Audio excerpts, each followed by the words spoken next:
Hi மக்களே. வெயில் வந்து ஓவராக இருக்குது. இந்த வெயில் காரணத்தினால பறவைங்களுக்கெலாம் வந்து தண்ணி கிடைக்காது. அதனால் எல்லாருமே வந்து எல்லாரோட மொட்டை மாடியில் வந்து பார்த்திங்கன்னா இது மாதிரி சின்னதாக ஒரு டப்பு வச்சுக்கோங்க. டப்போ சின்ன கப்பு இது மாதிரி ஜக்கு வச்சு இதில் பார்த்திங்கன்னா தண்ணி டெய்லி காலையில் வந்து தண்ணி ஊற்றி வச்சிட்டிங்க அப்படின்னா அதில் அப்படி தண்ணி ஊற்றி வச்சிட்டோம்னா அது இங்கனக்குள்ளே வச்சுருவேன். இங்கனக்குள்ளே வரக்கூடிய பறவைகள் இதெல்லாம் வந்து தண்ணி தாகமாக இருந்துச்சுன்னா குடிச்சிட்டு போவோம். ஏன்னா வெயில்னால எல்லா இடத்துலையுமே தண்ணி வற்றி இருக்கும். குளம் குட்டையிலலாம் தண்ணி இருக்காது.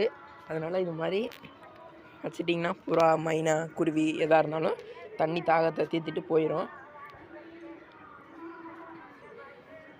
சின்னது அது மாதிரி தெருவுலையுமே நீங்கள் வந்து உங்கள் வீட்டுக்கு முன்னாடி பெரிய டப்பில் தண்ணி வச்சிங்க அப்படின்னா தெரு நாய்கள் வந்து வெயிலுக்கு தண்ணி குடிக்கும்.